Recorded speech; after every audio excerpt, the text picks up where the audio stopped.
I don't feel like eating anything you make. My son Robert's wife, Sarah, whispered to me in a voice only I could hear, but I ignored her.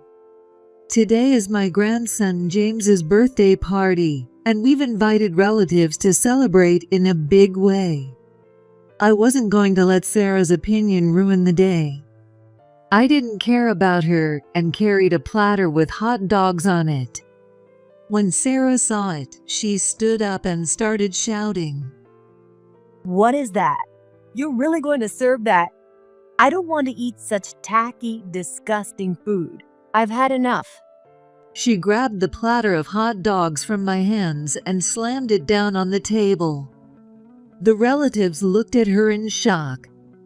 The plate shattered into pieces, and the scattered food stained the relatives' clothes, prompting them to angrily scold Sarah. Robert stood up and tried to calm her down by placing a hand on her shoulder. Sarah, calm down. Shut up. And why are there so many country bumpkins here? I'm so disgusted I could puke. I never should have come. She grabbed another plate of food from the table and threw it at me. At that moment, I felt more creeped out than angry. You seem to be mistaken, but I didn't make this. What? Then who did? I did. Mom's voice was so loud that the glass sliding doors rattled, something you wouldn't expect from someone her age. My name is Emma. I was born into an ordinary family and lived without any significant incidents. Since I was able to study reasonably well, I didn't have much trouble with college entrance exams. At college, I enjoyed a fun campus life surrounded by close friends and graduated without any issues. After getting a job at a local company and spending busy days, I met the man who would become my husband. It seems we both fell in love at first sight. We started dating right away, and within about a month, we decided to get married. My husband was a wonderful person, so I was very proud. With the blessings of family and friends, we had a beautiful wedding, and soon after, I gave birth to our son, Robert. It was my first time raising a child, but with my mom's help, it wasn't difficult. I thought to myself, what a smooth and fulfilling life this has been. But maybe I was getting too comfortable. I was starting to feel bored with life. It's at times like these that people often fall into life's traps. It all began when my husband started coming home late. Then, the number of his business trips began to increase unnaturally, and he was away from home more and more. I tried to ignore the growing suspicions in my heart. I clung to the naive belief that he would never do such a thing, but the truth turned out to be far more cruel. It wasn't long before I found out that my husband had been cheating on me with multiple people. I discovered it only when one of the partner's husbands stormed into our home. At first, my husband didn't admit to his wrongdoings, but as more evidence came to light, he broke down crying like a child. In the end, we got divorced, and I became a single mother, raising Robert on my own. At that time, it felt like my life had plunged into darkness. I had never faced any hardships or setbacks before, so I didn't have the strength to fight back. I was too caught up in my own arrogance to reach out to my friends for help. Even though I desperately wanted help, my foolish pride got in the way. But that's when parents come to the rescue. My mom didn't blame me or try to comfort me. She just said one thing over the phone. Emma, you have me and your friends, but Robert only has you. My mom's words gave me the wake-up call I needed. With that, I made up my mind to raise Robert well. To do that, I decided to let go of my foolish pride and rely on those around me, and with the help of many, I raised Robert. Robert never had any major injuries or illnesses, and he always did well in school. After that, he went on to high school and then attended the local university, graduating without any issues. He got a job with a local company and moved out to live on his own. When I looked around Robert's empty room, I couldn't help but shed some tears. I felt a bit of sadness, but the sense of accomplishment was much stronger. However, there was one thing that worried me about Robert. It was that, like me, he had never experienced any major failures. If he ever faced a significant setback in the future, would he be able to handle it? That was my only concern, but I was prepared to support him when that time came. After Robert became independent, I decided to move out of the house and return to my childhood home. The house felt too big and lonely for one person, and with my dad gone and my elderly mom living alone, I was worried about her. But when I got home, I realized those worries were completely unnecessary. Mom was just as energetic as ever, busy working all the time. Emma, if you have free time, get moving. Earn as much as you can. Yes, I got it. With exchanges like this, it almost felt like she was the one taking care of me. Even so, she seemed happy that I was back, and when I wasn't working, we would sit together and reminisce about the old days. A little while after Robert became independent, I got a call from him. Hey Mom, it's been a while. How are you doing? Thanks to you, I'm doing well. What's up? Did something happen? Since Robert used to live at home and rarely stayed out, having a conversation over the phone felt surprisingly refreshing. I was thinking of spending my next vacation at home. Well, that's wonderful, though I can't promise any special treatment. Even as I said that, I was secretly thrilled. There were so many things I wanted to ask him, like how his job was going and how he was getting along with people. All right, I'll let you know when I'm on my way. Okay, I'm looking forward to it. Take care on your way here. As soon as I hung up the phone, I started planning in my head. That room should be fine for him, but I'll need to tidy it up. And I should think about the meal plan too. While I was muttering to myself, my mom started talking to me. Is Robert coming home? Well, we've got a lot to prepare then.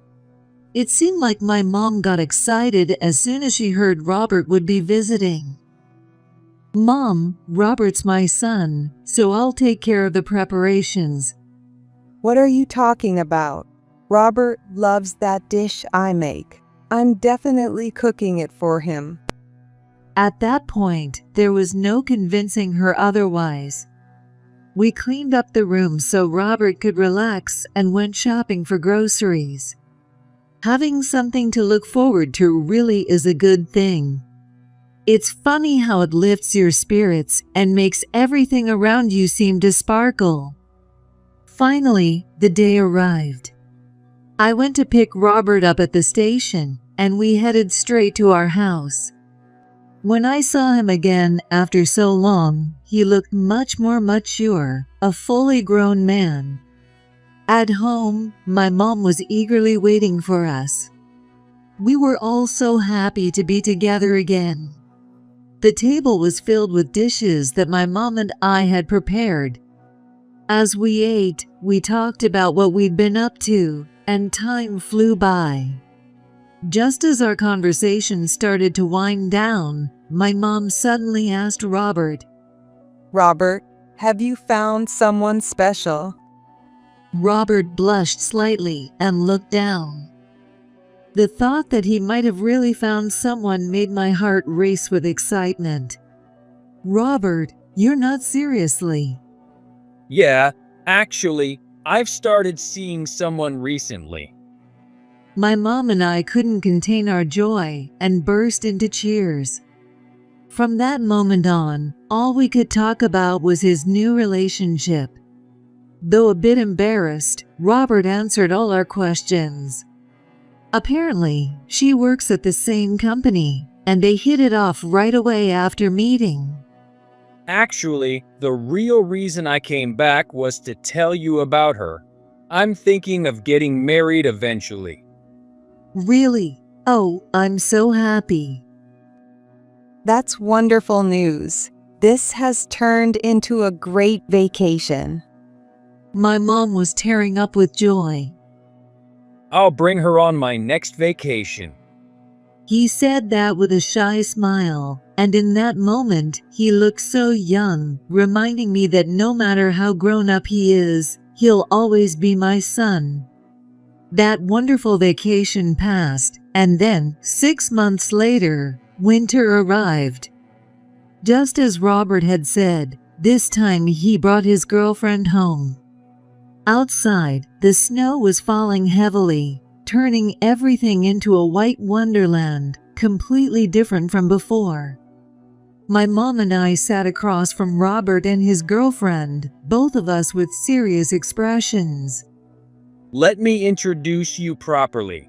This is my girlfriend, Sarah. She greeted us politely. Nice to meet you. I'm Sarah, and I've been dating Robert. Thank you for having me. My first impression was that she had the air of a refined young lady. She seemed a bit quiet, but her words were polite, and she had a gentle expression. I immediately liked Sarah. I am glad I could meet you. Well, I'm glad too.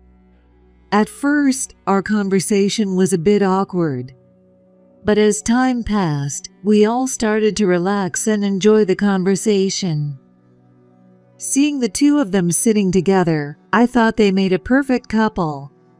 She's really wonderful. Why don't you two just get married soon? I teased them, but deep down, I truly wished for them to get married. They both blushed, but didn't seem entirely against the idea.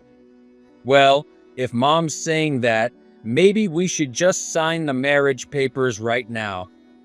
Should we go get them? We joked like that for a while. Not long after, the two of them got married. The wedding was beautiful, and I felt incredibly happy, but there was also a small worry lingering in my heart. For some reason, I couldn't stop thinking about the time I divorced my husband. Even though I knew Robert was different and that Sarah was a wonderful person, I couldn't shake that uneasy feeling. However, contrary to my worries, their marriage went smoothly. Soon after, Sarah got pregnant, and they had a son, James. He was my first grandchild, and I was completely smitten. As I looked at James, I felt like that lingering worry inside me was finally starting to fade away. However, it was around that time that things started to go wrong. After the birth, Sarah began to avoid me. At first, I thought it was because she wasn't feeling well after giving birth. Still, I wanted to help, so I visited her, but she suddenly yelled at me. Emma, stop. Don't touch James. And that wasn't all. Every time I tried to do something, she would scream. No, I'll take care of him, Emma. Don't do anything unnecessary. Why do you keep doing things on your own? Enough is enough. Don't mess around. This left me completely at a loss. I understood that she might not like me doing things without asking, but her reaction seemed excessive. The way she spoke, as if she thought I was some kind of germ, really hurt me. So I decided to keep my distance from Sarah for a while. I thought that if I gave her some space, she would calm down, and eventually things would return to normal. But as time passed, Sarah still didn't reach out to me. Even though my first grandchild had been born, I hadn't had the chance to hold him properly. I wanted to see James, and I wanted to have a nice chat with Robert and Sarah too. But they never came to visit me. Even my mom seemed to be a bit worried. I considered calling them, but every time I remembered Sarah's angry outburst, I couldn't bring myself to do it. Eventually, I couldn't take it anymore, and I decided to visit Sarah myself. Of course, I knew it would be rude to show up unannounced, but I just couldn't help wanting to see them. As soon as I made up my mind, I quickly got ready and headed to Sarah's house. I knew it was in a residential area near the station, so I used a map app to navigate while driving. It was summer, and the park was filled with vibrant green. I suddenly remembered the day Robert came back home. I was so happy when I first heard about Sarah, but I never imagined things would turn out like this. The shadow of my husband flickered in my mind. "Just leave me alone," I muttered to no one in particular as I continued driving. A few minutes later, I arrived at Sarah's house. I parked in a nearby coin-operated parking lot and walked to the house. The neighborhood was lively with the voices of children playing outside, but I couldn't hear them. I was too nervous to notice anything else. My heart was pounding so loudly that I could hear it as I pressed the doorbell at Sarah's house. After a moment, Sarah's voice came through the intercom. Who is it? "Oh, Sarah, it's me, Emma. I'm sorry for coming without calling first." I tried to speak calmly, not wanting to upset her, but my attempt was in vain. As soon as she heard my voice, Sarah's tone changed drastically. What? Why are you here? "I was worried about you and wanted to make sure you're okay." Shut up. Who asked you to worry about me? Go away. "But I want to see James, and also..." Shut up. If you don't leave right now, I'll call the police. No matter what I said, Sarah wouldn't listen. I couldn't risk having the police called on me, so I had no choice but to leave. Walking slowly on my way back, I headed towards a nearby park. I wanted to see James, even if just for a moment, so I decided to call Sarah and try to reason with her. Ignoring the sweat running down my face, I sat on a bench in the shade and dialed her number. "Hello, Sarah." What now? You're really creeping me out. "Please, just listen to me." Shut up. There's nothing to talk about. Sarah was, as expected, hysterical. I tried to reason with her, refusing to be defeated by her harsh tone. "I just want to spend a little time together, that's all." Enough already. I'm so tired of this. Let me tell you, Emma, I never liked you from the start. Her words were so harsh, I could hardly believe it was the same person. "You never liked me? What did I do?" Your very existence. You're just so poor and pathetic. No wonder you ended up divorced. "That has nothing to do with this." I thought she had gone too far, and I started to get angry. "Whether you like me or not, we're family now that you're married. You can't talk to me like that." Family? Don't make me laugh. I never wanted to work. I just wanted to get married quickly so a husband could take care of me. It just happened to be Robert. Enough. How can you say something like that? You're horrible.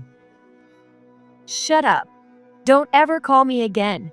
Go live out your days in the countryside. With that, Sarah hung up. I couldn't move for a while, stunned by what had just happened. I never imagined she could be so cruel, and I was angry at myself for not seeing it sooner, but it was too late for regrets. With heavy steps, I left the park, got into my car, and drove back home. I thought about reaching out to Robert, but I didn't want to burden him with unnecessary worries, given how busy he was with work, so I decided to keep quiet. Instead, I vented my frustrations to my mom. Time will change things. Trust the person Robert chose. My mom said firmly. So I decided to quietly endure. Time passed, and James was about to turn 3. I called Robert. Robert, it's been a while.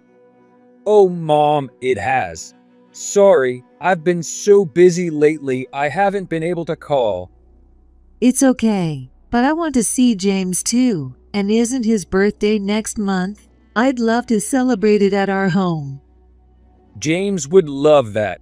I'll try to arrange some time off. Robert didn't know anything about what had happened between Sarah and me, so he readily agreed to my suggestion. I could hear Robert and Sarah talking in the background on the phone. It was clear that she didn't want to see me. I could sense Robert trying hard to convince her. Finally, it seemed like Sarah gave in. Sarah agreed, so we'll come over next month. Great, I'm so happy. I'd like to invite the whole family to celebrate. Is that okay? Of course. Sorry for making you go through all this trouble. It's no trouble at all. I'm really looking forward to it. I was thrilled that I'd finally get to see Robert and his family again, so I quickly told my mom the good news. Really? They're coming back? Well, we'll have to put on a great spread for them. With that, Mom started getting excited. I got busy contacting all the relatives and inviting them to James's birthday party. Time flew by, and before I knew it, the day of the party had arrived. The house was surrounded by colorful flowers in full bloom. As relatives arrived one after another, Robert and his family finally showed up. James, now 3 years old, had grown and was walking on his own. Well, hello, James. It's so nice to meet you. I'm your grandma, I said as I knelt down to get a good look at James's face. But he quickly hid behind Sarah, probably scared of someone unfamiliar. Oh, I'm sorry, sweetie. That must have scared you. I'm sorry, Mom. He'll get used to you soon enough. That's all right. You must be tired. Why don't you go rest in the back? With that, Robert and his family headed toward the entrance. All the relatives were smiling from ear to ear. But Sarah was the only one glaring at me. I knew our Cold War was far from over, but since it was a celebration, I tried not to let it bother me. Besides, James was so adorable that her glares didn't matter to me. Since the house was full of my relatives, we had placed a large table in the center. I brought out the dishes that Mom and I had prepared. It's been so long since I've had Grandma and Mom's cooking. I'm going to eat a lot. James was looking at the food with curious eyes. But Sarah, on the other hand, frowned and kept her head down. When I got closer, she whispered just loud enough for me to hear. I don't feel like eating anything you make. I felt a bit irritated, but decided to ignore her. I wasn't going to let one person's opinion ruin the day. I don't have much of an appetite. Annoyed that I ignored her, Sarah raised her voice even louder, causing the relatives to look at her with puzzled expressions. Hey, saying something like that. You must be tired. Robert said, trying to calm her down with a light-hearted tone, sensing the tension. Sarah turned her head away in a sulky manner. I ignored her and went to bring out a large platter of hot dogs. When Sarah saw it, she suddenly stood up and started yelling. What is that? You're really going to serve that? The relatives looked at her in shock, but she didn't care and continued to rant. I don't want to eat such tacky, trashy food. I've had enough. She grabbed the platter of hot dogs from my hands and slammed it down on the table with force. The plate shattered into pieces, and the scattered food stained the relatives' clothes, prompting them to angrily scold Sarah. Robert stood up and tried to calm her down by placing a hand on her shoulder. However, she continued to glare at me. This is disgusting food. You country bumpkins probably don't even know its origin. It's not fit for humans. It's fish bait. Sarah, calm down. Shut up. And why are there so many country bumpkins here? I'm so disgusted I could puke. I never should have come. She grabbed another plate of food from the table and threw it at me. Her behavior was so extreme that she didn't seem like a rational person. At that moment, I felt more creeped out than angry. You seem to be mistaken, but I didn't make this. What? Then who did? I did. My mom answered loudly to Sarah's question. For crying out loud, I wondered what all the fuss was about. You've ruined the food I worked hard to make, and you call yourself a mother? Mom's voice was so loud that the glass sliding doors rattled, something you wouldn't expect from someone her age. But Sarah wasn't backing down. I don't care who made it. Don't serve such vulgar food. Are you trying to insult me? Listen, these hot dogs are Robert's favorite. Sure, the origin might be a bit crude, but your behavior is far more vulgar. Shut up. The only ones vulgar here are you. You ignorant country hicks. Unable to bear Sarah's yelling any longer, James finally burst into tears. Robert quickly took James by the hand and led him to another room. But Sarah didn't even notice. She continued to rant incoherently at the relatives. At that point, I was truly furious with her. Everyone had coordinated their schedules for this day, and we spent a lot of money buying the ingredients. Cooking all the food was a lot of hard work too. I couldn't stand how Sarah was ignoring all those efforts. I slapped her hard across the face. The sound echoed through the room, and Sarah clutched her cheek, staring at me in shock. Then my mom yelled at her. I don't recognize you as my grandson's wife. The relatives, who all seemed to feel the same way, glared at Sarah in silence. But Sarah only became more hysterical, beyond reasoning. Her eyes were bloodshot, and she was spitting as she ranted, not hearing anyone. Just then, Robert rushed back in and grabbed her by the shoulders, shaking her. Enough. If you hate it here so much, then leave right now. Robert was clearly fed up with Sarah's hysteria. Finally, Sarah snapped out of it, stomped out of the house, got into the car, and sped away. After that, the place erupted into chaos. We had to clean up the food that had been scattered all over the floor. But the angry relatives were all making a fuss. What was supposed to be a birthday party had turned into a chaotic scene. But once again, it was my mom who put an end to it. Everyone, quiet down. If you have time to talk, you have time to help clean up. Her words snapped everyone back to reality, and they immediately started cleaning up in silence. Luckily, not much food was ruined, and there was still plenty left, including another platter of hot dogs. James had stopped crying and rejoined the group.